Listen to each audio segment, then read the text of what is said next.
नमस्कार दोस्तों हम बात कर रहे हैं संत कबीरदास जी के दोहों के ऊपर। ज्ञान का सार यूट्यूब चैनल में हम जैसे जैसे आगे बढ़ रहे हैं तो हमें संत कबीरदास जी के दोहों के द्वारा बहुत कुछ सीखने को मिल रहा है। आज के जो इस वीडियो के 4 दोहे हैं उनमें भी बहुत सारी ऐसी बातें हैं जिनको हम अपने जीवन में उतार कर अपने जीवन को सुखी शांत आनंद में बना सकते हैं। जैसे संत कबीरदास जी कहते हैं, मोटी माया सब तजें झीनी तजी न जाए। मोटी माया सब तजें झीनी तजी न जाए। पीर पैगंबर औलिया झीनी सबको खाए।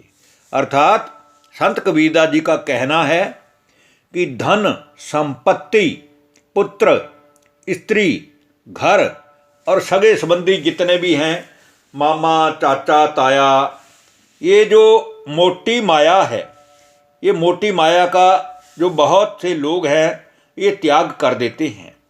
किंतु माया के जो सूक्ष्म रूप काम क्रोध लोभ मोह अहंकार देह का अभिमान और एक दूसरे के प्रति आकर्षण भावना ईर्ष्या नफरत बैर विरोध, ये जितने भी चीज़ें हैं, जितने भी मन को आसक्त करने वाली इच्छाएं हैं, इन सभी का वो त्याग नहीं कर पाते हैं।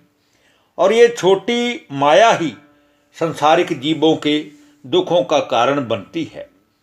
पीर हो पैगंबर हो औलिया हो, इन सब की मनौती ही सबको खा जाती है। इसलिए हमें चाहिए कि जो पीरों का पीर है, जो पैगंबरों का पैगंबर है, जो औलियाओं का अल्लाह है, उस अल्लाह को, उस परमात्मा को, उस बाहे गुरु को ही जानने की पहचानने की हमें मेहनत करनी चाहिए। फिर संत कबीरदास जी दूसरे दोहे में कहते हैं, माया काल की खानी है धैर्य त्रिगुण विपरीत। माया काल की खानी है धैर्य त्रिगुण विपरीत। जहाँ जाए तहाँ सुख नहीं या माया की रीत। संत कबीरदास जी कहते हैं कि माया विपत्ति रूपी काल की वह खान है जो 3 गुणमयी रूप विकराल रूप धारण करती है और जहाँ भी जाती है वहाँ का हर मनुष्य का सुख चैन आनंद छीन लेती है। अर्थात उसका सुख चैन का नाश हो जाता है और चारों ओर अशांति फैलती है। यही माया का वास्तविक रूप है। जो व्यक्ति माया के वास्तविक रूप को पहचान लेता है वह ज्ञानी सज्जन पुरुष इस माया रूपी काल से सदा ही दूर रहता है। अब इसके बाद हम तीसरे दोहे पे बात करेंगे जिसमें कहा गया है, माया दीपक नर पतंग भ्रमी भ्रमी माही परंत। माया दीपक नर पतंग भ्रमी भ्रमी माही परंत। कोई एक गुरु ज्ञान ते उबरे साधु संत। अर्थात संत कबीर जी कहते हैं कि माया दीपक की लौ के समान है और मनुष्य उन पतंगों के समान है जो माया के वशीभूत होकर उन पर मंडराते हैं। जैसे एक भंवरा है, वो लौ के इर्द गिर्द घूमता है, जबकि उसी में ही वो लीन होता हुआ उसी में ही समा जाता है, अपने प्राण त्याग देता है।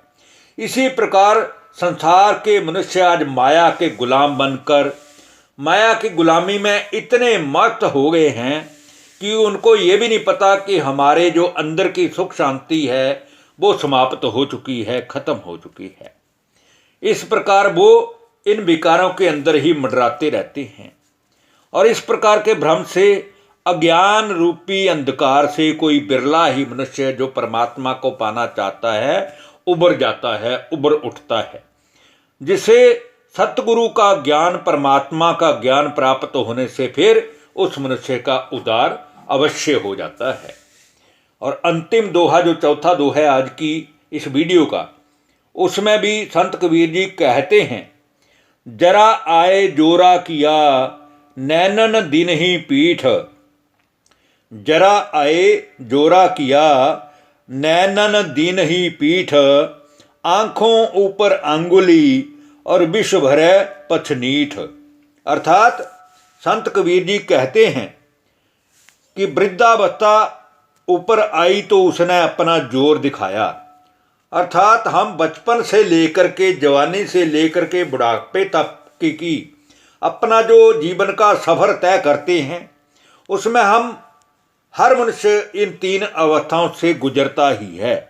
लेकिन अगर हमने समय रहते हुए स्वयं को नहीं पहचाना, वृद्धावस्था आने से पहले हमने परमात्मा को पाने के लिए कोई पुरुषार्थ नहीं किया, तो कमज़ोर शरीर के साथ आँखों ने भी अंत में वृद्धावस्था ने पीठ फेर लेनी है।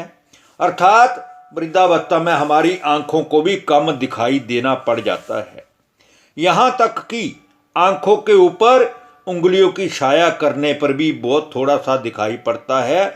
इसलिए माया का भी रूप जो है वो ऐसा ही है कि जैसे हमें सब कुछ होते हुए भी हमें हमारी गलती नज़र नहीं आती, कि हमारे अंदर भी किसी के प्रति नफरत, बैर विरोध है, जिसके कारण लोग हमसे बैर विरोध करते हैं।